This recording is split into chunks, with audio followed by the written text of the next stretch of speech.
ሰላም ጤና ይስጥልን እጅጉን የተወደዳችሁና የተከበራችሁ የአዲስ ስፖርት ቤተሰቦቻችን እንደምን አላችሁልን? ከእናንተው ከሆነው ከአዲስ ስፖርት የዩቲዩብ ቻናላችን አዳዲስ ስፖርታዊ ጉዳዮችን ልናካፍላችሁ እነሆ ዳግም ተገናኘን። ስለምታደምጡን፣ ስለምትከታተሉን፣ ቆይታችሁን ከኛ ጋርም ስለምታደርጉ እጅጉን ከልብ አድርገን ነው የምናመሰግነው። በዛሬ ፕሮግራማችን የተለያዩ ስፖርታዊ ጉዳዮችን ወደ እናንተ እያደረሰን ቆይታን የምናደርግ ነው የሚሆነው። ከነዚህ መካከል ትልልቆቹን የአውሮፓ ክለቦች የተመለከቱ እጅግ በርከት ያሉ ስፖርታዊ ጉዳዮችን ወደ እናንተ እያደረስን ቆይታን እናደርጋለን። ማንቸስተር ዩናይትድ፣ አርሰናል፣ ቸልሲ፣ ሊቨርፑል፣ ማንቸስተር ሲቲ እና ሌሎችም የአውሮፓ ታላላቅ ክለቦችን የተመለከቱ ስፖርታዊ ጉዳዮቻቸውን ወደ እናንተ እናደርሳለን። ከሀገር ውስጥም እንዲሁ የምንዳስሳቸው ጉዳዮች ይኖራሉ። እነዚህን ስፖርታዊ ጉዳዮች እያነሳሳን ቆይታን እናደርጋለን። ፉአድ ባህሩ የዛሬውን ፕሮግራም እየመራው ከእናንተ ጋር ቆይታን አደርጋለሁ። ቪዲዮአችንን ላይክ፣ ቻናላችንን ሰብስክራይብ እያደረጋችሁ ቆይታችሁን ከኛ ጋር እንድታደርጉ ነው በአክብሮት የምንጋብዘው። ከመሸጋገሪያ በኋላ በድጋሚ ተመልሰን እንገናኛለን። አብራችሁኝ ቆዩ።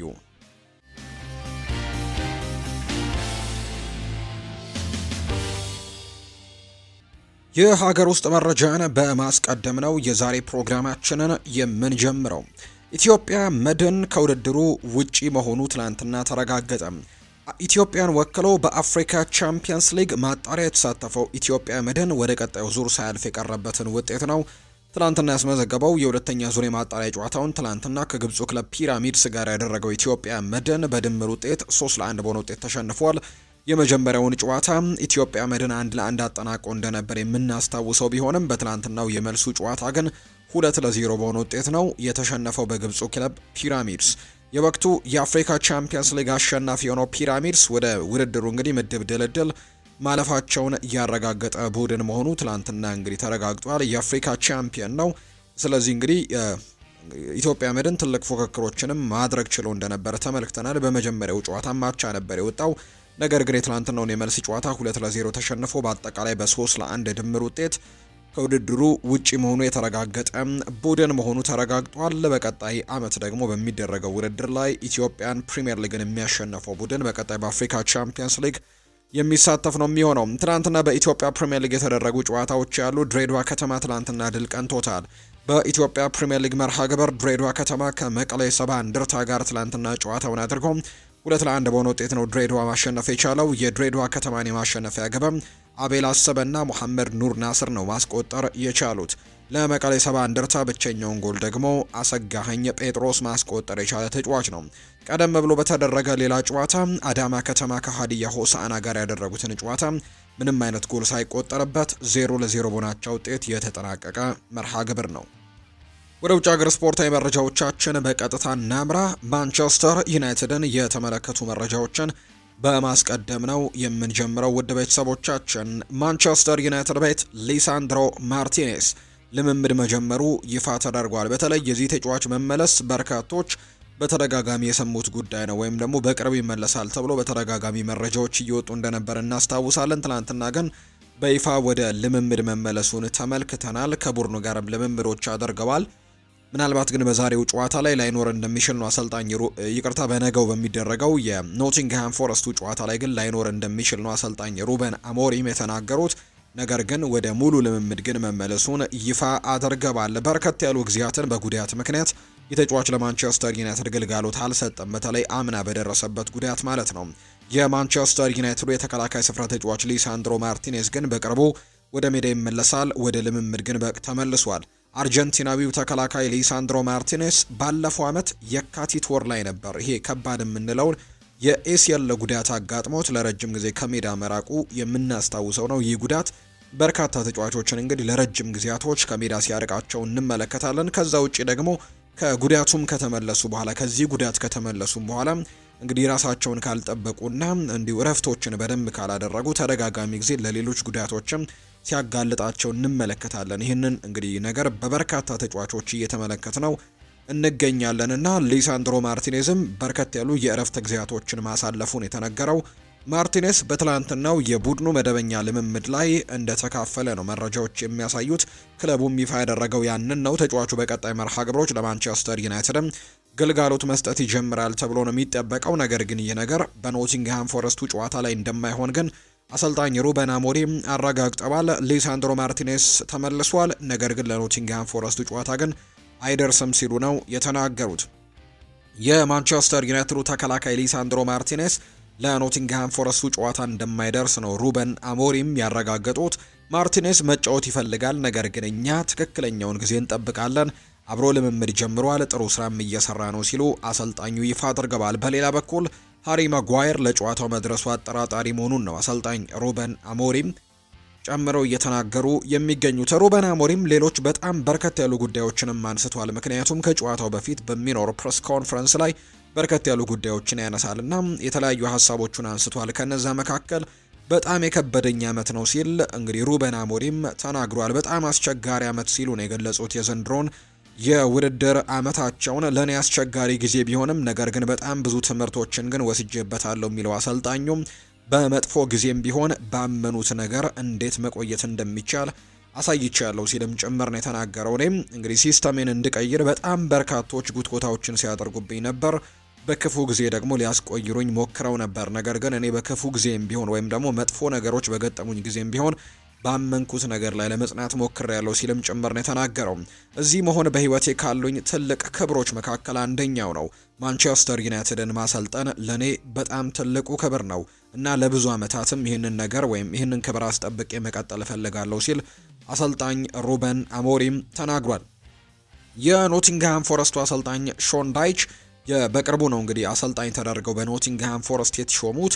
ኑኖ ኤስፕሬንቶ ሳንቶ ነበሩ መጀመሪያ፣ ከዛ ደግሞ አንጌ ፖስት ኮግሉ ይህንን ቡድን ተረከቡ። ነገር ግን ውጤቶችን ማምጣት ስላልቻሉ በጥቂት ቀናት ልዩነት ውስጥ ነው የተሰናበቱት። ወይም 8 ጨዋታዎችን ብቻ አድርገው በኖቲንግሃም ፎረስት 6ቱን ተሸንፈው 2ቱን አቻ ወጥተው ነው አሰልጣኝ አንጌ ፖስት ኮግሉ የተሰናበቱትና ከዛ በኋላ የመጡት አሰልጣኝ ሾን ዳይች ናቸው።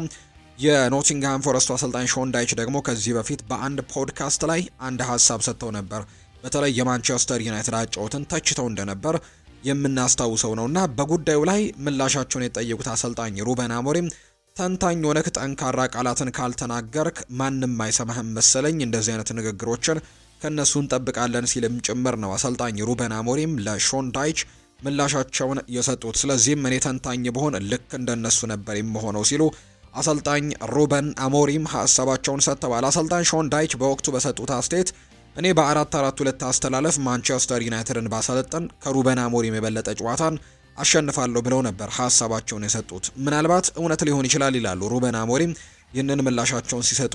ነገር ግን ቀድሜ እንደተናገርኩት ትንሽ ጊዜ የሚያስፈልገው ያጫወት መንገድ አለኝ ሲልም ጭምር ነው የተናገረውና ሩበን አሞሪም ለሾን ዳይች ምላሻቸውን ሰጥተዋል። ቅዳሜ ደግሞ ሜዳ ላይ ኖቲንግሃም ፎረስት እና የማንቸስተር ዩናይትድ ጨዋታ በትልቁ ይጠበቃል ተብሎ ነው የሚታሰበው። ሩበን አሞሪም ሌላኛው የቀረበለት ጥያቄ በዚህ የውድድር ዓመት አጋማሽ ላይ የአፍሪካ ዋንጫ እንደሚደረግ ይታወቃልና እንግዲህ የአፍሪካ ዋንጫ የሚደረገው የተወዳጁ እንግሊዝ ፕሪሚየር ሊግ እና ሌሎች ውድድሮች እየተካሄዱ ባለበት ወቅት ላይ ነው የአፍሪካ ዋንጫውም የሚደረገውና በዚህ ምክንያት እንግዲህ ማንቸስተር ዩናይትድ ወሳኝ ተጫዋቾቹን በዚህ አፍሪካ ዋንጫ ምክንያት ያጣል ተብሎ ይታሰባል። ምክንያቱም አማድ ዲያሎ ኮት ዲቮር ብሔራዊ ቡድንን በመወከል ወደ አፍሪካ ዋንጫው ያመራል። ብሪያን ኤምቤሞ የካሜሮን ብሔራዊ ቡድንን ወክሎ እንዲሁ በአፍሪካ ዋንጫው ላይ የሚሳተፍ ሌላኛው ተጫዋች ነውና ሩበን አሞሪም እነዚህ ሁለት ተጫዋቾች አፍሪካ ዋንጫው ሲደርስ ያለ እነሱ እንደሚቸገር አምኗል። ትንሽም ቢሆን እንቸገራለን፣ ነገር ግን ይህንን እንደ እድል ቆጥሯለሁ። ልምምዱን ስመለከት እስካሁን ያልተጫወቱ ነገር ግን እድል ሊሰጣቸው የሚገቡ ተጫዋቾች ያሉ ሲል ጭምር ነው ሀሳቡን የሰጠው አሰልጣኝ ሩበን አሞሪም። ሌላኛው ስለ ኖቲንግሃም ፎረስት ሲናገሩ የመጨረሻ ጨዋታቸውን ተመልክቻለሁ፣ ከፖርቶና ከቦርንመዝ ጋር ያደረጉትን መርሃ ግብሮች ተመልክቻለሁ ብለዋል። የአጨዋወት ስልታቸው ተመሳሳይ ነው፣ ምንም እንኳን የተለያዩ መገለጫዎች ቢኖራቸውም። እንግዲህ አሰልጣኝ ሾን ዳይች ከመጡ በኋላ 2 ጨዋታዎችን ያደረጉት ፖርቶን አሸንፈዋል በዩሮፓ ሊግ። ከዛ በተጨማሪ ደግሞ ቦርንመዝ ጋር ደግሞ ያደረጉት የእንግሊዝ ፕሪሚየር ሊግ ጨዋታን ሽንፈት እንዳስተናገዱ የምናስታውሰው ነውና እነዚህን 2 ጨዋታዎች ተመልክቻለሁ። ተመሳሳይ የአጨዋወት መንገድ ነው ያላቸው፣ የተለያዩ መገለጫዎች ቢኖራቸውም ብሏል አሰልጣኝ ሩበን አሞሪም። እንደ ሞርጋን ጌብስ ዋይት እና ኤሊዮት አንደርሰን እንዲሁ ካሉም ሃንሰን ኦዶኤ ያሉ ጎበዝ ተጫዋቾች በዚህ ቡድን ውስጥ እንዳሉ አውቃለሁ። በጣም ምርጥ ተጫዋቾች እንደሆኑም ጠንቅቄ አውቃለሁ። ለመጫወት የምናገኛቸው ክፍተቶችን ከብራይተን የተለዩ ይሆናሉ። ያንን ክፍተት እንደማናገኝም መገንዘብ አለብን ሲል ነው ሩበን አሞሪም የተናገረው። ከሜዳችን ውጪ የምንጫወትበትን መንገድ ማሻሻል ይኖርብናል። እያንዳንዷን ታክል ወሳኝ ትሆናለች። ስለዚህ ከሜዳ ውጪ የተሻለ መጫወትም ይኖርብናል። በጣም አስቸጋሪ ለሆነ ጨዋታም ዝግጁ ነን ሲሉ ጭምር ነው የተናገሩት። ሩበን አሞሪም ሶንዳይች ባለፈው ሲዝን ሩበን አሞሪም በ4-4-2 አስተላለፍም ብዙ ጨዋታዎችን ማሸነፍ ይችል ነበር በማለትም ስለሰጠው ትችትም ሶንዳይች እንደ አሰልጣኝም ሆነ ተንታኝ ሆነ በደንብ አይቼዋለሁ። ተንታኝ ከሆንክ ደግሞ ጠጠር ያሉ ቃላቶችን ካልተናገርክ ማንም አይከታተልም፣ እኔም እንደዛው አድርግ ነበር ሲልም ነው የተናገረው። ሩበን አሞሪም በማንቸስተር ዩናይትድ ስላሳለፈው የመጀመሪያው ዓመትም እንዲሁ ሲናገር ከባድ ጊዜያቶች ነበሩ ሲልም ጭምር ነው የተናገረው። ነገር ግን ባመንክበት ነገር ጸንተ መቆምም እንዳለብህ በደንብ ተመሬበታለሁ ሲልም ጭምር ነው የተናገረው።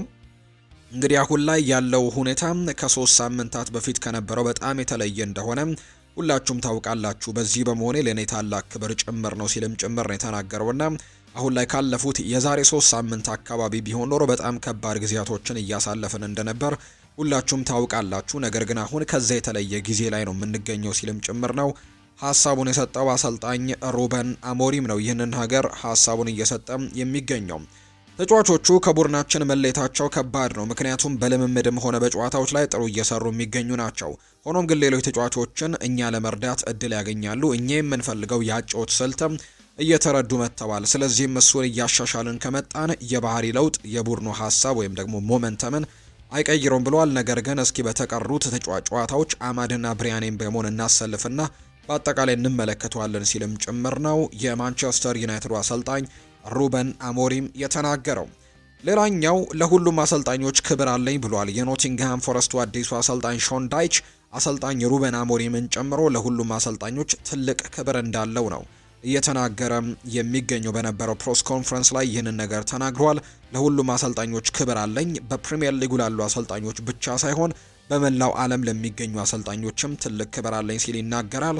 ዩናይትድ አሁን ላይ የሚጫወቱበትን መንገድ ለውጠዋል። ረጃጅም ኳሶችን መሰረት በማድረግም ፈጣን የጨዋታ ስልትም ለመከተል እየሞከሩ ነው። በዚህ የጨዋታ ስልታቸው ከቅርብ ጊዜያትም ወዲህ ውጤቶች ጥሩ የውጤት ሪከርድም እያስመዘግቡ ነው። ከነርሱም ትልቅ ክብር አለኝ ሲልም ጭምር ነው አሰልጣኝ ሾንዳይች የተናገረው። በዚህ ወር እንግዲህ ማንቸስተር ዩናይትድ በተለይ ኦክቶበር ወር ላይ በጣም ጥሩ ጊዜያቶችን ማሳለፉን እናስታውሳለን።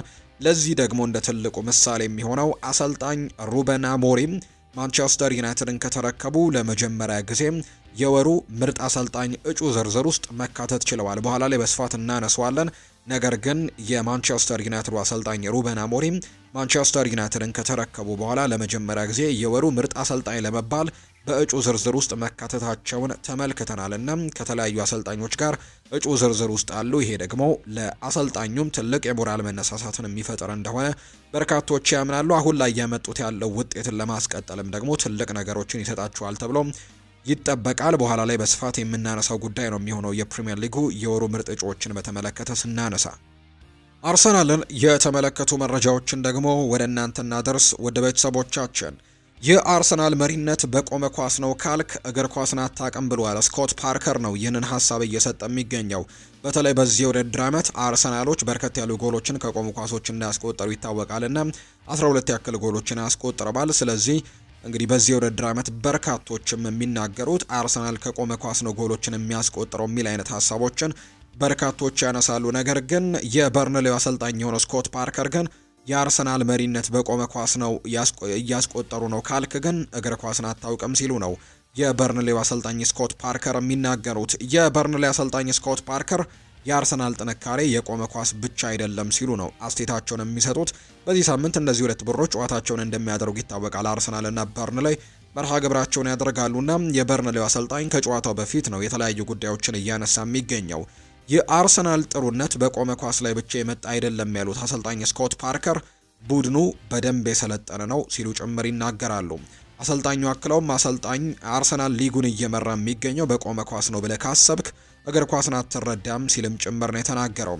አርሰናል ተለዋዋጭ፣ በደንብ የሰለጠነ ሜዳ ላይ ያሉ ሁሉንም ደግሞ ሁኔታዎችን እንዴት መፍታት እንዳለበት ጠንቅቆ የሚያውቅ ቡድን እንደሆነ ልታውቁ ይገባል ሲል ነው ስኮት ፓርከር የሚናገረው። አሁን ላይ በግልጽ እንደሚታየው በዚህ የውድድር ዘመን መጀመሪያ ላይ ከተቀመጡ ከባባድ ጨዋታዎች ድሎች ያገኙባቸው ቁልፍ ጊዜያቶች ነበሩ። ይህ ደግሞ በጥሩ ሁኔታ የተደራጀ ቡድንና በተግባር ላይ የተመሰረተ ቡድን ሲሆን በእውነትም በሚጫወቱበት መንገድ በጣም ተለዋዋጭ ናቸው። በመከላከል ረገድ በእርግጥም በጣም ጠንካራ እንደሆኑ እናውቃለን። ምናልባትም ባለፈው ዓመት በሻምፒዮንሺፑ እኛም እንደ አርሰናል ጠንካራ የተከላካይ መስመር ነበረን። ይህ መከላከል ጨዋታዎችን ለማሸነፍ አቅም ይሰጠናል፣ እናም በእርግጠኝነት ያንንም ፈጥረናል። ነገር ግን ይህ የአርሰናል ስብስብ በምርጥ ተጫዋቾች የተገነባ ቡድንና በሚገባና በስርዓት የሰለጠነ ቡድን ነው ሲልም ጭምር ነው ስኮት ፓርከር ሀሳቡን እየሰጠ የሚገኘው። እነዚህ ሁለት ቡድኖች በዚህ ሳምንት የተወዳጁ የእንግሊዝ ፕሪሚየር ሊግ መርሃ ግብራቸውን የሚያደርጉ ነው የሚሆነው። አርሰናሎች እንግዲህ አሁንም በተለይ በዚህ በኦክቶበር ወር በጥቅምት ወር ላይ ያደረጓቸውን እያንዳንዱን ጨዋታዎች 6 መርሃ ግብሮችን ያደረጉት 6ቱንም ጨዋታዎች ማሸነፍ የቻሉበትን አጋጣሚ ተመልክተናል። ልዩ የሚያደርገው ደግሞ በ6ቱም ጨዋታዎች ላይ አንድ እንኳን ጎል አልተቆጠረባቸውም። ባደረጓቸው ጨዋታዎች በአውሮፓ ቻምፒየንስ ሊግ፣ በእንግሊዝ ፕሪሚየር ሊግ እንዲሁ ደግሞ በካራባኦ ካፕም በሳምንቱ አጋማሽ ላይ ባደረጉት መርሃ ግብርም ምንም አይነት ጎል ሳይቆጠርባቸው ነው መውጣት የቻሉትና በጣም ጥሩ የሚባል ጊዜያቶችን እያሳለፉ ነው። ለሪካርዶች ጭምር እየተንደረደረ ያለ ቡድን መሆኑን እያሳየ ይገኛል። ስኮት ፓርከርም የአርሰናልን ጥንካሬዎች ነው ለማንሳት ሙከራዎችን ያደረገው። ፖል ሜርሰን ይናገራል። መስከረም 19 አርሰናል ከማንቸስተር ሲቲ እና ከኒውካስል ዩናይትድ ጋር ባደረጋቸው ጨዋታዎች 4 ነጥቦችን ካገኘ ሊጉን እንደሚያሸንፍ ተናግሬ ነበር። አርሰናል ይህንን አድርጓል። እናም ደግሞ እኔ የተናገርኩትን እጠብቃለሁ ሲልም ጭምር የተናገረው። እንደ እውነቱ ከሆነ የዋንጫ ፉክክሩ በሚቀጥሉት 2 ሳምንታት ውስጥ ሊጠናቀቅና ሊያበቃ ይችላል። አርሰናል ከኢንተርናሽናል ብሬክ በፊትም ከበርንሌና ከሰንደርላንድ ጋር ሲጫወት፣ ሊቨርፑል ደግሞ ከአስተን ቪላና ከማንቸስተር ሲቲ ጋር ነው ጨዋታውን የሚያደርገው። አርሰናል ሁለቱን ጨዋታዎች እንደሚያሸንፍ እጠብቃለሁ። እናም ሊቨርፑል በዚህ ቅዳሜና እሁድ እንዲያሸንፍ አልጠበቅም። ሲቲና ሊቨርፑል በ11ኛው የጨዋታ ሳምንት ነጥቦች እርስ በርስ ከተጋሩና አርሰናል ሊጉን በምቾት ያሸንፋል ብዬ አስባለሁ። አርሰናል በቻምፒየንስ ሊግ ጥሩ ጉዞ ሊያደርግ እንደሚችልም እንኳን አምናለሁ። ምክንያቱም ወደ መጨረሻው ደረጃ ላይ ሳይደርስ የሊጉን ዋንጫ አስቀድሞ የሚያረጋግጥበት ሁኔታ እንዳለ ፍንጭ እየሰጡ ነው ሲልም ጭምር ነው ፖል ሜርሰን ሀሳቡን እየሰጠ የሚገኘው። በቀጣይ ጨዋታዎች ላይ አርሰናል ጨዋታዎችን ማሸነፍ የሚችል ከሆነ ፕሪሚየር ሊጉን ለማሸነፍ መንደርደር ይችላል የሚል አይነት ሀሳብን እያጋራ ይገኛል። ይህንን እሱ ብቻ ሳይሆን በርከት ያሉ ተንታኞችም ሀሳቦቻቸውን እያጋሩ ነው የሚገኙት። ነገር ግን የተወዳጁ የእንግሊዝ ፕሪሚየር ሊግ ግን በጣም ረጅም ጊዜያቶች እንደሚቀሩት ይታወቃል። ምክንያቱም አሁን 9ኛ ሳምንት ላይ ነው የምንገኘው። ገና 29 ሳምንታት ይቀራሉና እንግዲህ አንዳንዶች እነዚህ የቀድሞ ተንታኞች እና ጄሚ ካራገር ጨምሮ እንዲሁም ሌሎች እንግዲህ ሀሳቦቻቸውን የሚሰጡ ሰዎች አርሰናልን ለማዘናጋት የሚታሰቡ ወይም የሚሰጡ ቃላቶች ናቸው የሚሉ ሀሳቦች አሉ። ነገር ግን በርካቶች ግን አርሰናል ዘንድሮ ለዋንጫ የሚጠበቅ ቡድን እንደሆነ ምንም ጥያቄ የለውም። ነገር ግን በ9ኛው ሳምንት ዋንጫውን ለማረጋገጥ ቀርቧል ግን ብለው ማንሳታቸው በርካቶች ትክክል አይደለም ብለው ሀሳቦቻቸውን እየሰጡ ነው የሚገኘው። ቀጣይ ጨዋታዎች ግን አርሰናል የሚያሸንፍ ከሆነ የበለጠ ነጥቦቹን ማስፋት የሚችልበትን እድል ይኖራል ተብሎ ይታሰባል። ምክንያቱም ሊቨርፑልና ማንቸስተር ሲቲ በይበልጥ ለአርሰናል የዋንጫ ተፎካካሪ ይሆናሉ ተብሎ የተገመቱት ሁለቱ ቡድኖች እርስ በርስ የሚያደርጉት ጨዋታ ስለሆነ እነዚህ ሁለት ቡድኖች ደግሞ ነጥብ ተጋርተው በተለይ የሚወጡ ከሆነ ለአርሰናል የተሻለ እንግዲህ ነጥቡን የሚያሰፋበት እድልንም ያገኛል ተብሎ ይታሰባል። ነገር ግን መረሳት የሌለበት ገና ቀሪ 29 ያክል ሳምንታት በተወዳጁ የእንግሊዝ ፕሪሚየር ሊግ እንደሚቀሩ ነው። በመጪው የጃንዋሪ ዝውውር መስኮት አርቴታ ቡድኑን ከዚህም በላይ ሊያጠናክር ይረዳው ዘንድም የአርሰናል ባለሀብቶች የሆኑትና ስታን ክሬንኬና ቤተሰቡ በጥር የዝውውር መስኮትም ለተጫዋቾች ዝውውር እስከ 100 ሚሊዮን ዩሮ ድረስም የዝውውር በጀት ሊመድቡለት እንደሚችሉ መረጃዎች እየወጡ ይገኛሉ። እርግጥ ነው በጥር የተጫዋቾች የዝውውር መስኮት ቡድንን በትልቁ ለማጠናከር ከባድ የሚሆን አይነት የዝውውር መስኮት እንደሆነ በርካቶች ያነሳሉ። ምክንያቱም እንግዲህ ሁሉም የሚባሉ ቡድኖች በውድድር አጋማሽ ላይ ወሳኝ ተጫዋቾቻቸውን መልቀቅ እንደማይፈልጉ ስለሚታወቅ ነው። የተወሰኑ ማጠናከሪያዎች ሊደረጉ ይችላሉ። የተወሰኑ ብልጭ ያሉ ደግሞ ከዚህ በፊትም የተመለከትናቸው ጥሩ የሚባሉ ዝውውሮችም በዚህ የጥር ተጫዋቾች የዝውውር መስኮት ተደርገው እንደነበር በደንብ የምናስታውሰው ጉዳይ ነው። ነገር ግን እንግዲህ ትልልቅ የሚባሉ ዝውውሮች ግን በጥር ተጫዋቾች የዝውውር መስኮት ለመፈጸም ግን ከባድ እንደሚሆን በርካቶች ያነሳሉና ነገር ግን አርሰናሎች አሁንም ከዚህ በላይ ቡድናቸውን በደንብ እንዲያጠናክሩ ግን የአርሰናል ባለቤቶች የሆኑት ስታን ክሮንኬና ቤተሰቦቹ ግን ለአርሰናል አሁንም 100 ሚሊዮን ዩሮ አካባቢ የዝውውር በጀት ለዚህ የጥር ተጫዋቾች የዝውውር መስኮት ይመድቡለታል ተብሎ እንደሚታሰብ ነው መረጃዎች እየወጡ የሚገኙት። በክረምት የተጫዋቾች የዝውውር መስኮት አርሰናል በደንብ ቡድኑን ማጠናከሩን የምናስታውሰው ጉዳይ ነው። በጃንዋሪ የዝውውር መስኮት አርሰናል የት ቦታ ላይ አዳዲስ ተጫዋቾች ያስፈልጉታል የሚለውን ጉዳይ በቀጣይ በደንብ የሚመለከቱበት ይሆናል ተብሎ ይታሰባል። በተለይ ዴይሊ ሜል ነው ይህንን መረጃ እያወጣ እንደሚገኝ ዘገባዎች የወጡት።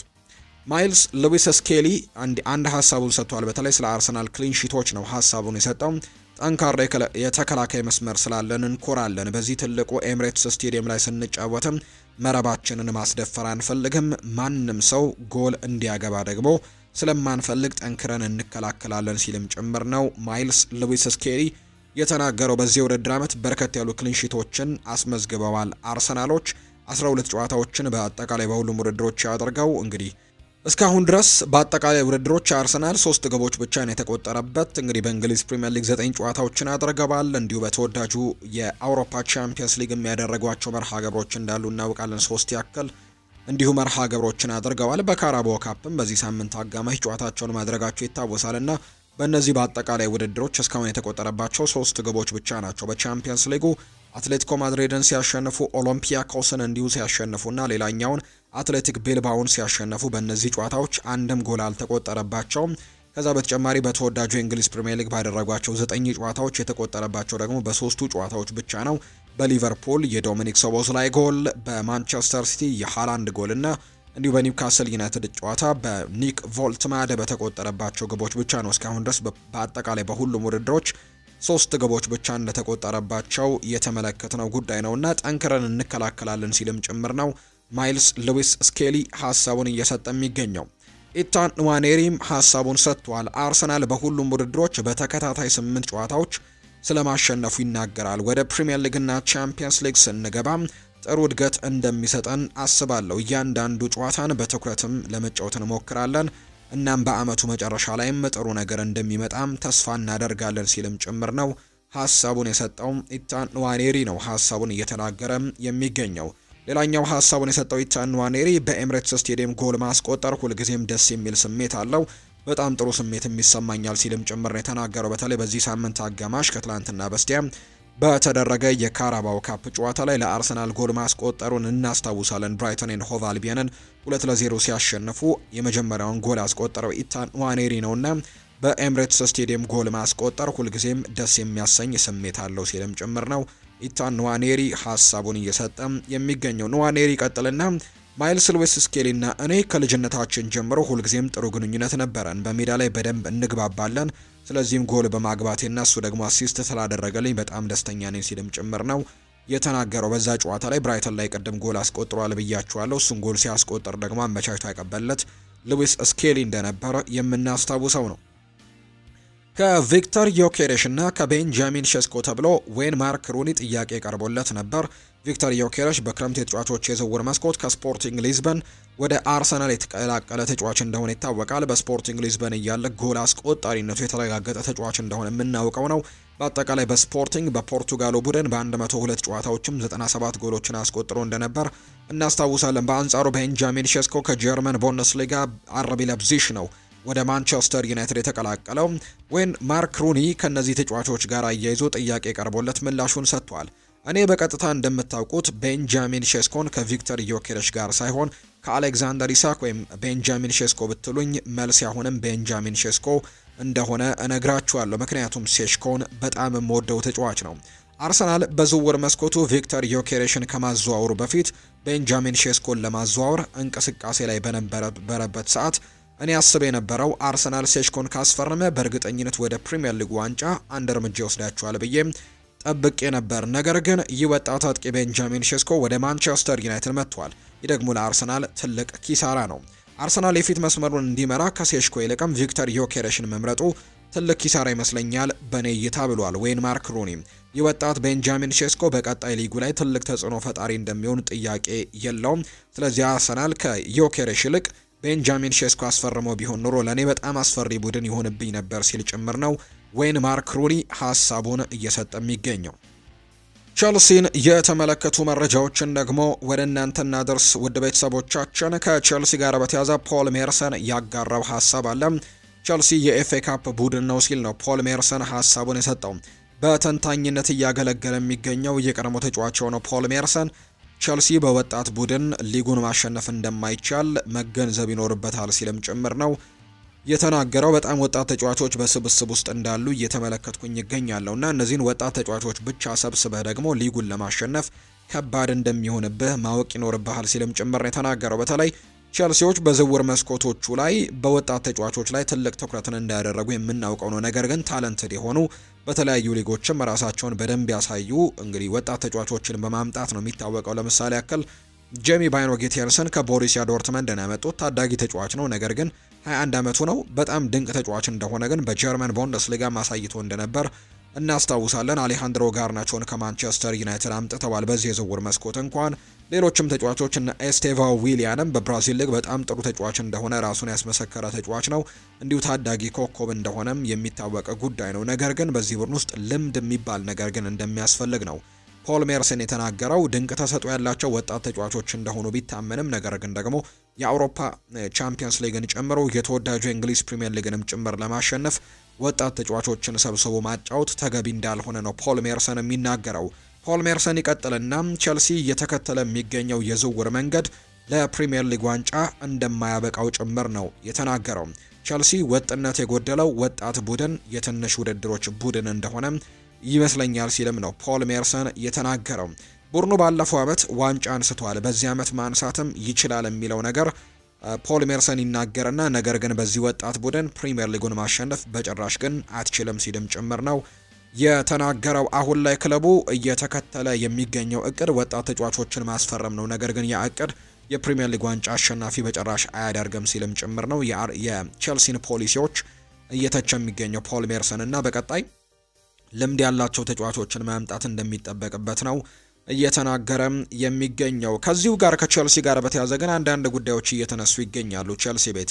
በተለይ የቼልሲ አንዳንድ ሰዎች እንደሰማነው ከሆነ አንዶኒ ኢራኦላ ቡድኑን እንዲቀላቀልና አሰልጣኝ እንዲሆን ፍላጎት አላቸው የሚሉ መረጃዎች እየወጡ ይገኛሉ። በተለይ በዚህ ውድድር ዓመት ጥሩ ጅምርን አላደረጉም ቼልሲዎች አሁን ላይ። በዚህም መሰረት አምና እንግዲህ በጣም ጥሩ የሚባል ጊዜያቶችን አሳልፈዋል ካቻምናው አንጻር ማውሪዚዮ ፖቼቲኖ ከያዙት ቸልሲ አንጻር አምና ኤንዞ ማሬስካ ቡድኑን በተረከቡ በመጀመሪያው ዓመታቸው ጥሩ ነገሮችን ሲያደርጉ ተመልክተናል። ፕሪሚየር ሊጉ ላይ ቶፕ 4 ውስጥ ማጠናቀቅ ችለዋል። ወደ አውሮፓ ቻምፒየንስ ሊግ ውድድር ማለፋቸውን የምናስታውሰው ጉዳይ ነው። ከዛ በተጨማሪ ደግሞ እንዲሁ የዩሮፓ ኮንፈረንስ ሊግ ዋንጫንም ማሳካታቸውን እናስታውሳለን።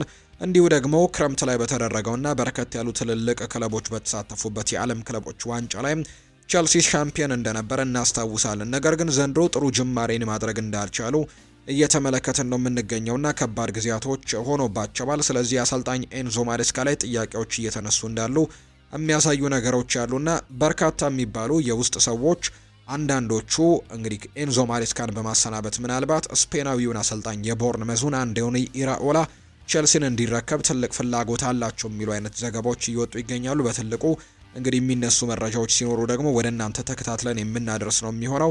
ቸልሲ በዚህ ሳምንትም የተወዳጁ የእንግሊዝ ፕሪሚየር ሊግ መርሃ ግብሩን የሚያደርግ ይሆናል ከሰሜን ለንደኑ ክለብ ቶተንሃም ሆትስፐርስ ጋር ነው። ሌላ ተለቅ ያለ ጨዋታ በዚህ ሳምንት እንደሚጠብቀው የሚታወቀውና ከባድ ፉክክር ያደርጋል ተብሎ ይጠበቃል። ምክንያቱም አሁን ላይ በፕሪሚየር ሊጉ የደረጃ ሰንጠረዥ ቶተንሃም 3ኛ ደረጃ ላይ የሚገኝ ቡድን እንደሆነ ይታወቃልና በአንጻሩ ቸልሲ ደግሞ 9ኛ ደረጃ ላይ ነው የሚገኙት። በእርግጥ የነጥብ መቀራረቦች እንዳሉ እናውቃለን። 14 ነጥቦችን የያዘው ቸልሲ ለምሳሌ ያክል በዚህ ሳምንት ቶተንሃም ጋር የሚያደርገውን ጨዋታ ማሸነፍ የሚችል ከሆነ ነጥቡን ከቶተንሃም ሆትስፐርስ እኩል ማድረግ የሚችልበት አጋጣሚ ሁሉ እንዳለ ጠንቅቀን እናውቃለን። የነጥብ መቀራረቦች አሉ። ነገር ግን 9ኛ ደረጃ ላይ ግን የተቀመጠ ቡድን ነው ቸልሲና በዚህ መሰረት ነው ኤንዞ ማሬስካ የተወሰነ ጫና ውስጥ እንደገቡ የሚያሳዩ መረጃዎች ሰሞኑን እየወጡና እየተነገሩ እንደሚገኝ መረጃዎች የወጡት። ማንቸስተር ሲቲን ደግሞ የተመለከቱ መረጃዎችን እናጋራችሁ።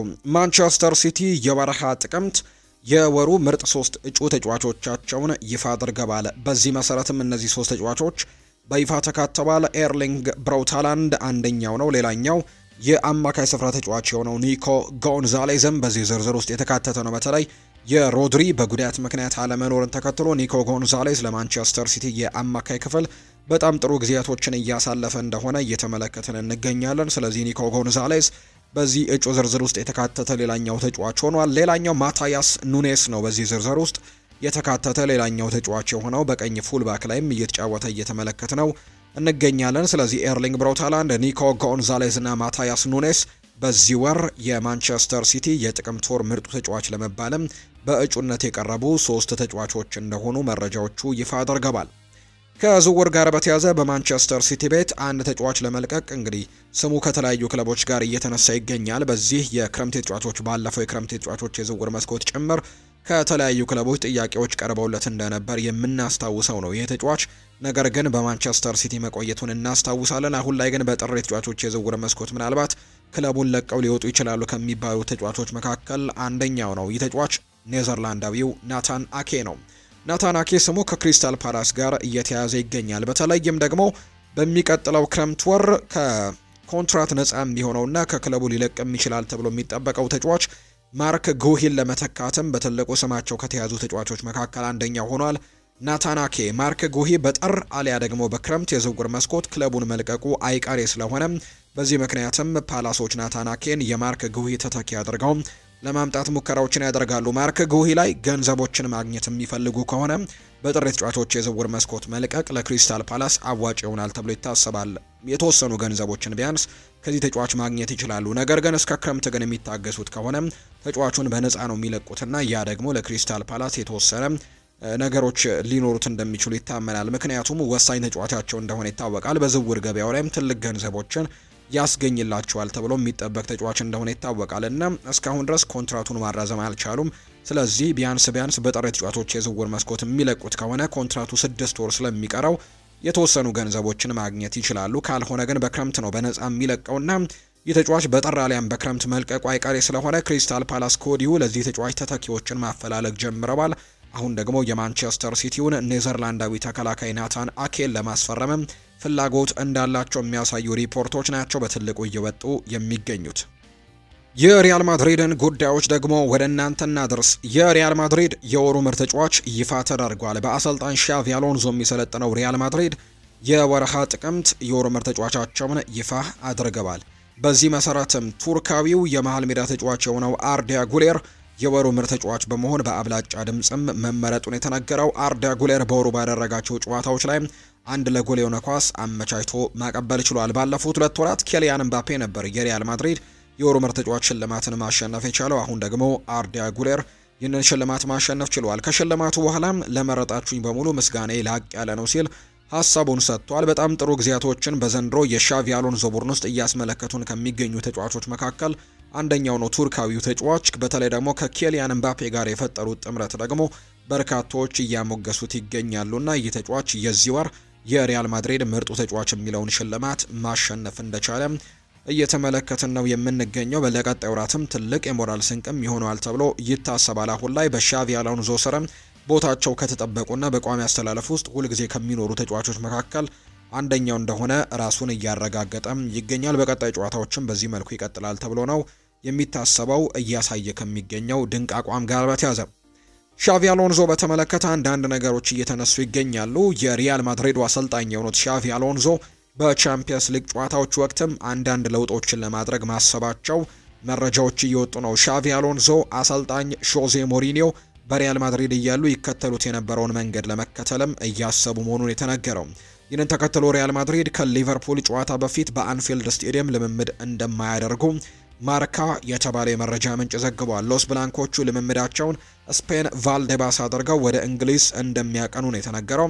አሰልጣኝ ዦዜ ሞሪኒዮ ከጨዋታ በፊት በተጋጣሚያቸው ስቴዲየም ልምምድ የማያደርጉ ብቸኛው አሰልጣኝ እንደነበሩ ይነገራልና አሁን ላይ አሰልጣኝ ሻቪ አሎንዞ ያንን መንገድ መከተል እንደሚፈልጉ የሚያሳዩ ሪፖርቶች ናቸው የወጡት። በሪፖርቱ ላይ ለምን ይህንን ነገር ለማድረግ እንደፈለጉ የተገለጸ ነገር ባይኖርም ነገር ግን የዦዜ ሞሪኒዮን መንገድ ግን ለመከተልና በተጋጣሚ ሜዳ ላይ ልምምድ ለመስራት ፍላጎት እንደሌላቸው የሚያሳዩ ሪፖርቶች ናቸው እየወጡ የሚገኙት። ማርካ እንዳወጣው መረጃ ከሆነ ኤንድሪክ ፊሊፔ በመጪው የዓለም ዋንጫ ጨዋታ ላይ ለብራዚል ብሔራዊ ቡድን ማገልገል እንደሚፈልግ እየተገለጸ ይገኛል። በዚህም የካርሎ አንቸሎቲ ቀልብን ለመሳብ በቡድን ውስጥ በቂ የሆነ የጨዋታ ጊዜ ሊኖረው ይገባል ተብሎ ይታሰባል። ይህንን ነገር ደግሞ በሪያል ማድሪድ ያገኛል ወይ በትልቁ የሚጠየቅ ጥያቄ ነው። ስለዚህም ምናልባት በጥር ተጫዋቾች የዝውውር መስኮት በውሰት ክለቡን ለቆ ሊወጣ የሚችልበት እድል እንዳለና በቋሚነት ይህንን ተጫዋች ማሰለፍ የሚፈልግ አይነት ቡድንን ፈልጎ ሊቀላቀል የሚችልበት እድል ሰፊ ይሆናል ተብሎ ይታሰባል። ምናልባት በካርሎ አንቸሎቲ የዓለም ዋንጫ ስብስብ ውስጥ ለመካተት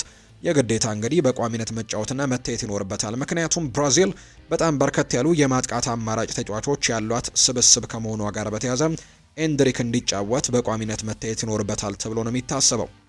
ቪኒሲዮስ ጁኒየር ከካርሎ አንቸሎቲ ጋር ጥሩ ግንኙነት ቢኖረውም ከአዲሱ አሰልጣኝ ሻቪ አሎንዞ ጋር ግን ውጥረት ወደ ሰፈነበት ግንኙነት እየሄደ ነው የሚገኘው። ተጫዋቹ በስፔናዊው አሰልጣኝ ስርም 10 ጨዋታዎችን ቢያደርግም ሙሉ 90 ደቂቃዎችን የተጫወተው ግን ከ10ሩ ጨዋታዎች በ3ቱ ጨዋታዎች ብቻ በመሆናቸው በአዲሱ አሰልጣኝ ፍትሐዊ አያያዝ እንደሌለው ይሰማዋል።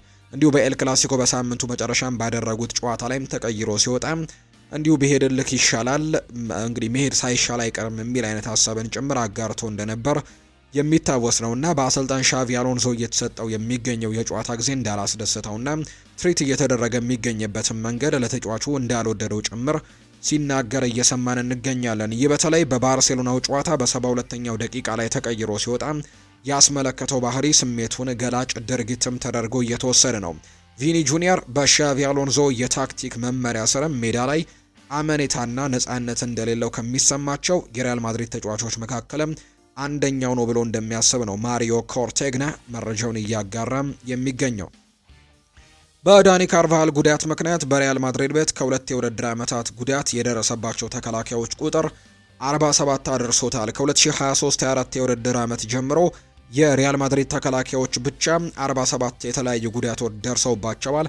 ይህም ደግሞ 2406 ቀናትን ከሜዳ እንዲርቁም አስገድዷቸዋል። የተከላካይ ስፍራ ተጫዋቾች በአሁኑ ሰዓት ሻቪ አሎንዞ 3 ተጫዋቾቹ ቀዶ ጥገና ያደረጉ ሲሆን ሁሉም እንደ አንቶኒ ሩዲገር እንደ ዳኒ ካርቫሃልና ዳቪድ አላባ የመሰሉ ተከላካዮች ናቸው። እስካሁን ቡድኑ የተጫወተው 13 ጨዋታዎችን ብቻ ቢሆንም ነገር ግን ከ10ሩ ተከላካዮች 7ቱ ጉዳት ገጥሟቸዋል። አሴንሲዮ፣ ጋርሲያ እና ካሬራስ ብቻ ናቸው እስካሁን ጉዳት ያልደረሰባቸው ተከላካዮች እንጂ ሌሎቹ የተከላካይ መስመር ተጫዋቾች በሙሉ ጉዳት የደረሰባቸው ተጫዋቾች ናቸው።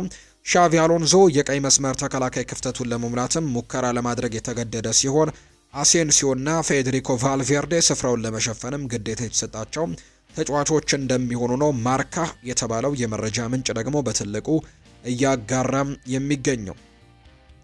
በእግር ኳስ ፉክክር ውስጥ እንግዲህ ኢጎ አስፈላጊ ነው፣ ነገር ግን ሚዛን ይፈልጋል ይለናል ዲያሪዮ አስ ባወጣው መረጃ። የተረጋጋና ጥበበኛ የሆነ ኢጎ ለአንድ ቡድን ውጤታማ ጠቃሚ መሳሪያ እንደሆነም ጭምር ይናገራል በሪፖርቱ። ምግብ ለአንድ ሰው አስፈላጊ ነው፣ ሲበዛ ደግሞ ህመም አለው። ኢጎም በዚህ ይመሰላል። ከቁጥጥር ውጭ ከሆነ ለቡድኑ ጠንቅ እንደሆነ ጭምር ነው ዲያሪዮ አስ የሚያስነብበው። ይህንን ከኤል ክላሲኮ በፊት ላሚን ያማል ላይ እንደተፈጠረው አይነት ችግርም ይዞ ይመጣል ብሏል። ቪኒሲዮስ ልዩ ችሎታ ያለው ተጫዋች ነው፣ ነገር ግን ችግሩ በኤል ክላሲኮ ላይ እንደታየው ራሱን መቆጣጠር አለመቻሉና ለተደጋጋሚ ቁጣ በቀላሉ መጋለጥ መቻሉ ነው። በመልበሻ ክፍልም ስሜታዊ ነው። እናም ቪኒ ጁኒየር ደግሞ ሻቪ አሎንዞ ይህንን ኤጎ መቆጣጠርና ወደ ቀድሞ አቋሙ መመለስም ይጠበቅበታል። ዞሮ ዞሮ እሱም ሆነ አሰልጣኙ ከክለቡ በላይ አይሆንም ሲል ዲያሪዮ አስ ሰፋ ያለ ሪፖርቱን ከቪኒ ጁኒየር እና ከሻቪ አሎንዞ የቅርብ ጊዜ ሰጣ ገባዎች ጋር በተያያዘ ያጋራው ሀሳብ ነውና እነዚህን ጉዳዮች ሰፋ አድርጎ ለማንሳትም ሞክሯል። ትሬንት አሌክዛንደር አርኖልድ ሪያል ማድሪድን ከተቀላቀለ ከ5 ወራት በኋላ በስፓኒሽ ቋንቋ ዙሪያ ባሳየው ፈጣን እድገት የሪያል ማድሪድ ደጋፊዎችን አስገርሟል። በርካታ ቋንቋዎችና በስፖርት ስነ ልቦና ላይ እንግዲህ ልዩ ባለሙያ ከሆኑት እንደ ኤንድሪክ እና ሪቻርልሰን ካሉ ተጫዋቾች ጋር በመስራት የሚታወቁት ካሳራ ዱኪ ደግሞ ጋር ያለው ግንኙነትም በቫልዴባስ እንደሚሰራው ልምምድ ሁሉ እንደ አንድ ራሱን የቻለ ልምምድ የሚቆጠራል። ትሬንት ይህንን ትምህርት የሚያስፈልገው በእግር ኳስ ሜዳ ላይ ለሚሰነዘሩ መግባቢያ ቃላትና ወደፊት ሊያደርጋቸው የሚችሉትን ጋዜጣዊ መግለጫዎችን በተቀላጠፈ ሁኔታ ለመከናወንም እንዲዳብር በማሰብ ጭምር እንደሆነ ነው ማርካ የተባለው የመረጃ ምንጭም እየተናገረም የሚገኘው። አሁን ላይ አሰልጣኝ ሻቪ አሎንዞ በሪያል ማድሪድ ቤት የሚወስናቸው እያንዳንዱ ውሳኔዎች አሰልጣኝ ዦዜ ሞሪኒዮ በሪያል ማድሪድ ሲተገብሩት ከነበረው ጋር ተመሳሳይነት እንዳለው መረጃዎች እያሳዩ ነው። ከዚህ ጋር በተያያዘ እንግዲህ በተሰማ መረጃ ሻቪ አሎንዞ ቀደም እንዳልካችሁ በቻምፒየንስ ሊግ እንግዲህ በሚደረጉ ጨዋታዎች ላይ ከሜዳ ውጪ ልምምዶችን እንደማያደርግ በይፋም አረጋግጧል። ከዚህ በተጨማሪ ቡድኑ ለጨዋታው ወደ እንግሊዝ ከመጓዙ በፊትም የመጨረሻ ልምምድ ፕሮግራሙን በሪያል ማድሪድ የልምምድ ማዕከል እዛው ቫልዴባስ ላይ እንደሚያከናውን ነው ማርካ እየገለጸው የሚገኘውና ይህ አሰልጣኝ እንግዲህ ጆዜ ሞሪኒዮን እግርም እየተከተለ እንዳለ ጭምር የሚያሳዩ ነገሮችን ሰምተናል። ሪቨር ፕሌቶች ፍራንኮ ማስታንቱኖን በዚህ የክረምት የተጫዋቾች የዝውውር መስኮት ለሪያል ማድሪድ አሳልፈው መስጠታቸው የምናስታውሰው ጉዳይ ነው። ነገር ግን ሪቨር ፕሌቶች አሁን ላይ ቁጭት ውስጥ እንደገቡ እየተነገረ ይገኛል። ምክንያት ከተባለ ሪቨር ፕሌት ፍራንኮ ማስታንቱኖን በ45 ሚሊዮን ፓውንድ ብቻ ነው ለሪያል ማድሪድ የሸጡትና በዚህ ዋጋ ብቻ በመሸጣቸው ደግሞ ብስጭት ውስጥ ናቸው። በወቅቱ የተጫዋቹ የውል ማፍረሻ 45 ሚሊዮን ስለነበር ሪያል ማድሪድ ተጨማሪ ገንዘብ ለመጠበቅም እድል አልሰጣቸውም ነበር። ነገር ግን ከዚህ በኋላ ግን ለየትኛውም የክለባቸው ወጣት ተጫዋች ግን የሚጠቀሙበትን የውል ማፍረሻ ከ100 ሚሊዮን የማያንስ እንደሚያደርጉት ነው ማርካ የተባለው የመረጃ ምንጭ የገለጸው። ትሬንት አሌክዛንደር አርኖልድ በቀጣዩ የቫሌንሲያ ጨዋታ ላይ በቋሚነት ይጀምራል ተብሎ ይጠበቃል። እንግሊዛዊው የቀኝ ተመላላሽ ከሊቨርፑል ጨዋታ በፊትም በሙሉ የአካል ብቃት ደረጃው ላይም ለመገኘት ይረዳው ዘንድም በቫሌንሲያው ጨዋታ ላይ ደቂቃዎችን ያገኛል ተብሎ ይጠበቃል። ከዚያ በተጨማሪ ትሬንት የቀድሞ ክለቡን ሊቨርፑልን በአንፊልድ ለመቅጠምም በከፍተኛ ጉጉት እየተጠባበቀ እንዳለ ጭምር ነው ዲያሪዮ አስ የተባለው የመረጃ ምንጭም እየገለጸ የሚገኘው። ኬሊያን ምባፔ ሁልጊዜም ለነገሮች ዝግጁና ትጉ ነው። የሜሲን ክህሎት የለውም፣ ነገር ግን ብቃቱ እንደ ብራዚላዊው ሮናልዶ ነው። በአንድ ቅጽበት ጨዋታውን መለወጥ የሚችል አይነት ተጫዋች ነው። ፓሪስ ሳን ዠርሜን ያለ ኤምባፔ ሻምፒዮን ሆነዋል። ነገር ግን የኤምባፔ አለመኖር የሻምፒዮናው ምክንያት ተደርጎ ሊወሰድ አይገባም። በሄደበት አመት ወደ 50 የሚጠጉ ጎሎችን አስቆጥሮ ለክለቡ እድገትም ከፍተኛ እገዛን ያደረገ ተጫዋች ነው። የኤምባፔ በሪያል ማድሪድ ያለው አቋም ጥሩ ነበር። በመጀመሪያው አመት ጥሩ ነበር፣ እናም የሊጉን ጎልደን ቡትም አሸንፏል። በዚህ አመት የበለጠ የተሻለ ሊሆን በአሁኑ ሰዓትም እንደሱ ያለ ማንም የተዋጣለት አጥቂ የለም። የቤርናቢው ስቴዲየም ታላቅና ልዩ ስቴዲየም ነው። ሪያል ማድሪድ በአስቸጋሪ ጊዜያት እንኳን ወደ ጨዋታው መመለስ እንደሚችሉም በተደጋጋሚ ያሳየበት ሜዳ ነው። ከሪያል ማድሪድ ጋር መጫወት በጣም ከባድ ነው። ቡድኑ ተግባራዊ ነው እና ደግሞ ትንሽ ኳስን ይዞ እንኳን በጥቂት ደቂቃዎች ውስጥ ብዙ ጎሎችን ማስቆጠር የሚችል በራስ መተማመናቸው ከፍተኛ የሆነ ውጤቱን እንዴት መቀየር እንደሚችሉ ጠንቅቀው የሚያውቁ ቡድኖችም እንደሆኑ እናውቃለን ሲል ነው የቀድሞ የፓሪስ ሳን ዠርሜን ተጫዋችና የኬሊያን ምባፔ የቡድን አጋር የነበረው ጣሊያናዊው ማርኮ ቬራቲ ሀሳቡን የሰጠው ስለ ኬሊያን ምባፔና ስለ ሪያል ማድሪድ ያጋራቸው ሀሳቦች ናቸው።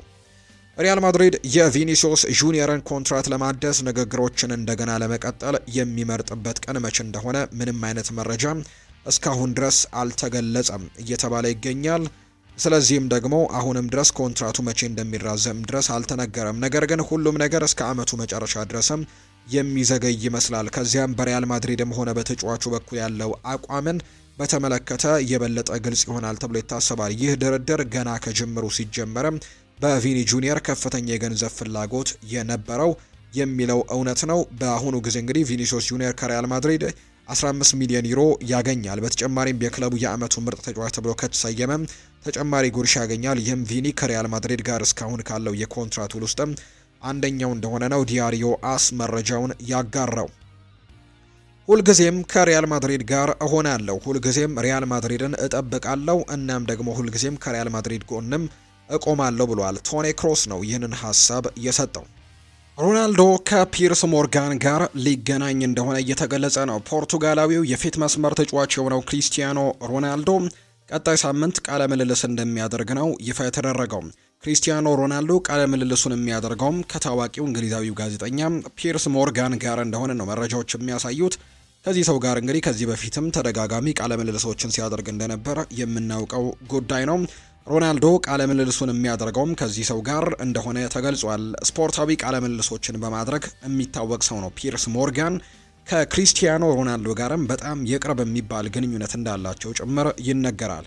ማንቸስተር ዩናይትድም ሲለቅ ከጋዜጠኛው ጋር መነጋገሪያ የሆነ ቃለ ምልልስም አድርጎ እንደነበር ይታወሳል። ሮናልዶና አሁንም ትልልቅ ጉዳዮችም እንደሚኖሩ ነው የሚጠበቀው። ይሄ ደግሞ እንግዲህ የሚኖረው በክሪስቲያኖ ሮናልዶ የዩቲዩብ ቻናል ላይ እንደሚሆን ቃለ ምልልሱ በዛ ላይ እንደሚሆን ነው የሚጠበቀው። ከፒርስ ሞርጋን ጋር ሌላ እንግዲህ ቃለ ምልልሶችን ያደርጋል ተብሎ ይጠበቃል። በቅርቡም እንደሚለቀቅና በርካቶችም በጉጉት እየጠበቁት እንዳለ ጭምር ነው መረጃዎች በትልቁ እያጋሩ የሚገኙት። የፕሪሚየር ሊግ የወሩ ምርጥ ተጫዋቾችና የፕሪሚየር ሊግ ምርጡ አሰልጣኝ እጩዎችም ይፋ ተደርገዋል በትላንትናው ዕለት። በተጫዋቾች በኩል የእንግሊዝ ፕሪሚየር ሊግ የ2025-26 የውድድር ዓመት የወርሃ ጥቅምት የወሩ ምርጥ ተጫዋች 8 ተጫዋቾች እጩዎች ናቸው ይፋ የተደረጉት። በዚህ መሰረትም እንግዲህ ማቲካሽ የተካተተ ተጫዋች እንደሆነ እንዲሁ ተመልክተናል። በአስተን ቪላ ቤት በጣም ጥሩ ጊዜያቶችን እያሳለፈ ነው። ባለፈው ሳምንትም ማንቸስተር ሲቲን 1-0 በሆነ ውጤት ሲያሸንፍም ይህ ፖላንዳዊ ተጫዋች ነው ብቸኛውን ጎል ማስቆጠር የቻለው። ማቲካሽ በዚህ ዝርዝር ውስጥ ያለ ሌላኛው ተጫዋች እንደሆነ ተመልክተናል። ሌላኛው ብሩኖ ጉማሬሽ ነው፣ የኒውካስል ዩናይትዱ ተጫዋች በዚህ ዝርዝር ውስጥ የተካተተ ሌላኛው ተጫዋች ነው። የማንቸስተር ሲቲው ኤርሊንግ ብራውት ሃላንድም እንዲሁ ተካቷል። በማንቸስተር ዩናይትድ ቤት በጣም ጥሩ ጊዜያቶችን እያሳለፈ የሚገኘው ብሪያን ኤምቤሞ በዚህ ወር በርከት ያሉ ጎሎችንም እንዳስቆጠረ ተመልክተናል። በማንቸስተር ዩናይትድ ቤትም ጥሩ መሻሻሎችን እንዲያሳይም ማንቸስተር ዩናይትድ ካደረጉት ተጫዋቾች መካከል አንደኛው ነው። በዚህ ዝርዝር ውስጥ የተካተተ ሌላኛው ተጫዋች ሆኗል። ኢጎር ቲያጎ በብሬንትፈርድ ተደጋጋሚ ጎሎችን ሲያስቆጥር እየተመለከትነው ነው። ከኤርሊንግ ሃላንድ በመቀጠልም በፕሪሚየር ሊጉ ላይ ከፍተኛ ግብ አስቆጣሪ ከሆኑ ተጫዋቾች መካከል አንደኛው ነው ኢጎር ቲያጎ። እሱም በዚህ ዝርዝር ውስጥ የተካተተ ነው። የአርሰናሉ ጁሪየን ቲምበርም በዚህ ዝርዝር ውስጥ አለ። ሌሎቹ ሁለት ተጫዋቾች ጁኒየር ክሪፖ እና እንዲሁ ደግሞ ኖርዲ ሙኬሌ በዚህ ዝርዝር ውስጥ የተካተቱ ሌሎች ተጫዋቾች እንደሆኑ መረጃዎች እየወጡ የሚገኙት። በአሰልጣኞቹም ዘርፍ የ2025-26 የውድድር ዘመን የጥቅምት ወር ምርጥ አሰልጣኝ 4 እጩዎች ናቸው ይፋ የተደረጉት። በዚህ የአሰልጣኝ ዝርዝር ውስጥ የማንቸስተር ዩናይትድ አሰልጣኝ ሩበን አሞሪም ለመጀመሪያ ጊዜ የተካተቱ አሰልጣኝ ሆነዋል። አሰልጣኝ ሩበን አሞሪም በዚህ ወር ያደረጓቸውን 3 የፕሪሚየር ሊግ ጨዋታዎች 3ቱንም ማሸነፋቸውን እናስታውሳለንና የዚህ ወር ምርጡ አሰልጣኝ ለመባለም አሰልጣኝ ሩበን አሞሪም ተካቷል። የአርሰናሉ ሚኬል አርቴታም በዚህ ዝርዝር ውስጥ ያለ ነው። አሰልጣኝ አንዶኒ ኢራኦላ የቦርንመዙ አሰልጣኝም ተካቷል። እንዲሁ አሰልጣኝ ኡናይ ኤሜሪ በዚህ የአሰልጣኝነት ዝርዝር ውስጥ የተካተቱ 4ቱ አሰልጣኞች ናቸው። በጣም ድንቅ የሚባል ጊዜን ያሳለፉ አሰልጣኞች ናቸውና በቀጣይ የዚህ እንግዲህ ሽልማት አሸናፊዎቹ ይፋ የሚደረጉ ነው የሚሆኑት። የማንቸስተር ዩናይትድ አሰልጣኝ ሩበን አሞሪም ግን እንዳልኳችሁ ለመጀመሪያ ጊዜ ነው በፕሪሚየር ሊጉ ምርጥ አሰልጣኝ እጩ ውስጥም እንደተካተቱ እየተመለከትን የምንገኘው። ሌላኛው ከዩቬንቱስ ጋር የተያዙ መረጃዎችን ደግሞ እናጋራችሁ። ዩቬንቱስ አዲስ አሰልጣኝ መሾሙ ይፋ ተደርጓል። በተለይም ደግሞ ሰሞኑን አሰልጣኙን አሰናብቶ እንደነበር እናስታውሳለን። ኢጎር ቱዶርን ማሰናበታቸውን እናስታውሳለን። እንግዲህ የጣሊያን ሴሪኤው ክለብ ዩቬንቱስ አዲስ አሰልጣኝ ነው በኃላፊነት የሾሙት። የቀድሞው አሰልጣኝ ኢጎር ቱዶር 8 ጨዋታዎችን በመጨረሻም አድርገው ማሸነፍ ያልቻሉባቸው ሳምንታቶችን አሳልፈው ነበር። በተለይ 3 ተከታታይ ጨዋታዎችን ከተሸነፉ በኋላ ደግሞ ከዩቬንቱስ አሰልጣኝነታቸው መሰናበታቸውን የምናስታውሰው ጉዳይ ነውና ከተሰናበቱ በኋላ ግን ማን ይተካቸዋል የሚሉ ጥያቄዎች ነበሩ። በአብዛኛው የቀድሞው የጣሊያን ብሔራዊ ቡድን አሰልጣኝና የናፖሊ አሰልጣኝ የነበሩት ሉቺያኖ ስፓሌቲ ዩቬንቱስን ይረከባሉ የሚሉ አይነት ሀሳቦች ሲነገሩ ነበር። እንደተገመተውም ጣሊያናዊው አሰልጣኝ ሉቺያኖ ስፓሌቲ ዩቬንቱስን በኃላፊነት ለማሰልጠንም ተረክበውታል። አሰልጣኝ ሉቺያኖ ስፓሌቲ ከጣሊያን ብሔራዊ ቡድን ጋር ከተለያዩ በኋላ ያለ ኃላፊነት ነበሩ የተቀመጡት። አሰልጣኙ ዩቬንቱስን እስከ ውድድር ዓመቱ መጨረሻ ለመምራትም ነው ፊርማቸውን ያኖሩት። ዩቬንቱስ ለቻምፒየንስ ሊግ የሚያልፍ ከሆነ የአሰልጣኙ ውል ለ1 ዓመት እንደሚራዘምላቸው ይፋ ተደርጓል። የአሁኑ ስምምነታቸው ግን በዚህ የውድድር ዓመት መጨረሻ ላይ የሚያበቃና እስከ ውድድር ዓመቱ መጨረሻ ድረስም የሚቆይ እንደሆነ መረጃዎች እያሳዩ ይገኛሉ። እንግዲህ የሚመጡት ውጤቶች ታይተው ደግሞ የቀጣይ ኮንትራታቸው በድጋሚ የሚታይና የሚጤንበት እንደሆነ ጭምር ነው መረጃዎች የሚያሳዩት። ምናልባት ቡድኑ የአውሮፓ ቻምፒየንስ ሊግን የሚቀላቀል ከሆነ በቀጣይ የውድድር ዓመት በድጋሚ ኮንትራት እንደሚጨመርላቸው ጭምር ነው መረጃዎች እያሳዩ የሚገኙት። አሁን ላይ 7ኛ አካባቢ ነው በጣሊያን ሴሪኤ ላይ የተቀመጡትና ያንን ነገር ለማድረግም ትልቅ እድል ይኖራቸዋል ተብሎ ይታሰባል። ምክንያቱም ዩቬንቱስ ጥሩ የሚባል ስብስብ ያለው የጣሊያን ሴሪኤ ቡድን እንደሆነ ይታወቃል። በእርግጥ በዚህ የውድድር ዓመት በጣም ፉክክሩ ጨምሯል። ናፖሊ፣ ሮማ ሊጉን እየመሩ ነው በተመሳሳይ ነጥቦች።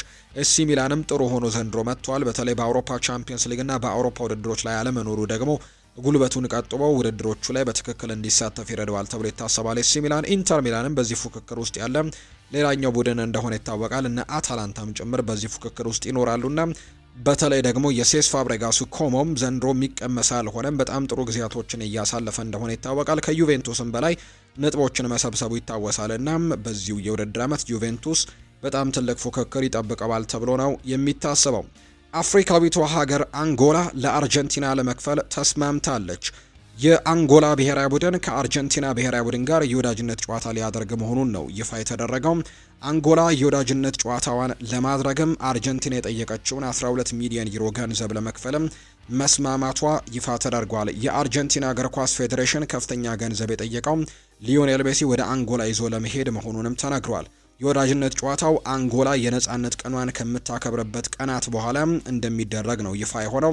ጨዋታው ሉዋንዳ ላይ ህዳር 5 2018 ዓ.ም በሀገሪቱ ነጻነት ቀን በተሰየመው ኖቬምበር 11 ስቴዲየም ላይም እንደሚደረግ ነው መረጃዎች የሚያሳዩትና በዛ ጨዋታ ላይ ሊዮኔል ሜሲ ጭምር በዚህ ቡድን ውስጥ እንደሚኖር በአርጀንቲና ስብስብ ውስጥ እንደሚኖርና በዛ ምክንያትም ገንዘቡ ከፍ እንዳለባቸው ጭምር ነው የተገለጸውና አንጎላ ደግሞ ምንም ይሁን ምን ለመክፈል ተስማምቻለሁ የሚል አይነት ሀሳቦችን ጭምር እንዳጋሩ ነው ዘገባዎች የሚያሳዩት። ስለዚህ በቀጣይ ህዳር 5 ቀን የአርጀንቲና ብሔራዊ ቡድን ወደ አፍሪካዋ ምድር አንጎላ ይመጣና በሉዋንዳ ስቴዲየም ጨዋታቸውን የሚያደርጉ ነው የሚሆነው።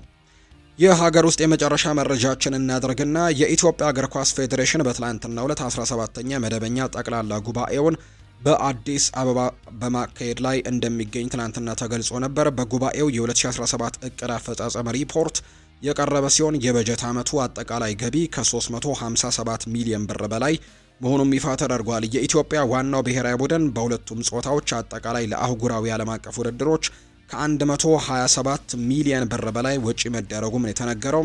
የብሔራዊ ቡድኖች ወጪ በዚህ ልክ ከፍ ያለውም ደረጃውን የጠበቀ ስቴዲየም ባለመኖሩ መሆኑን የፌዴሬሽኑ ፕሬዝዳንት አቶ ኢሳያስ ጅራም ይፋ አድርገዋል። ችግሩ ዘንድሮ ይቀረፋል የሚል እምነት እንዳላቸው የገለጹት አቶ ኢሳያስ ጅራም ባህር ዳርና አዳይ አበባ ስቴዲየሞች ላይ ተስፋ አለን ያሉት አቶ ኢሳያስ ጅራ አክለው መንግስት አዳይ አበባ ስቴዲየም እስከ ሰኔ 30 ድረስም እንዲጠናቀቅ መመሪያ አስቀምጧል ሲሉ ጭምር ተናግረዋል። ባለኝ ተጨባጭ መረጃ መሰረት የባህር ዳር ስቴዲየምም በ4 ወራት ውስጥም ይጠናቀቃል። የካፍ ሰዎችም በቅርበት ይህንን ስቴዲየም እየተከታተሉት እንደሆነ አውቃለሁ ሲሉ ጭምር ነው ኢሳያስ ጅራ የተናገሩት። በሌላ በኩል ፕሬዝዳንቱ ድሬዳዋን በተመለከተ እንግዲህ ሊመሰገን ይገባዋል። አንድ ተጫዋች በጭቃ የማይታይበት በአመት እንግዲህ ቀይሯል፣ ጥሩ ነገርም ነው ሲሉ ጭምር ነው የተናገሩት።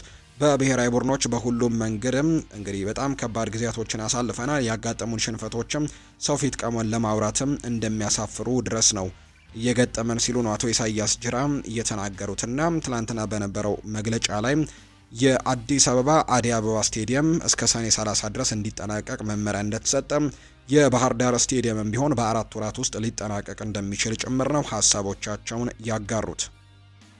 የተወደዳችሁና የተከበራችሁ ቤተሰቦቻችን ለዛሬ ያዝንላችሁ አዳዲስ ስፖርታዊ ጉዳዮቻችን እነዚህን ነው የሚመስሉት። ስላደመጣችሁን፣ ስለተከታተላችሁን ቆይታችሁ ከኛ ጋር ስለነበር እጅጉን ከልብ አድርገን እናመሰግናለን። ፉአድ ባህሩ የዛሬውን ፕሮግራም እየመራው ከእናንተ ጋር ቆይታን አድርጌያለሁ። በቀጣይ ፕሮግራሞቻችን ሌሎች ስፖርታዊ ጉዳዮችን ደግሞ አካተን በድጋሚ የምንገናኝ ይሆናል። ስላደመጣችሁኝ፣ ስለተከታተላችሁኝ ቆይታችሁ ከኛ ጋር ስለነበር ከልብ አድርጌ አመሰግናለሁ። በነገ ፕሮግራማችን በድጋሚ እንገናኛለን። መልካም ጊዜ፣ መልካም ደግሞ ቀን እንዲሆንላችሁ ነው በአክብሮት የምመኘው።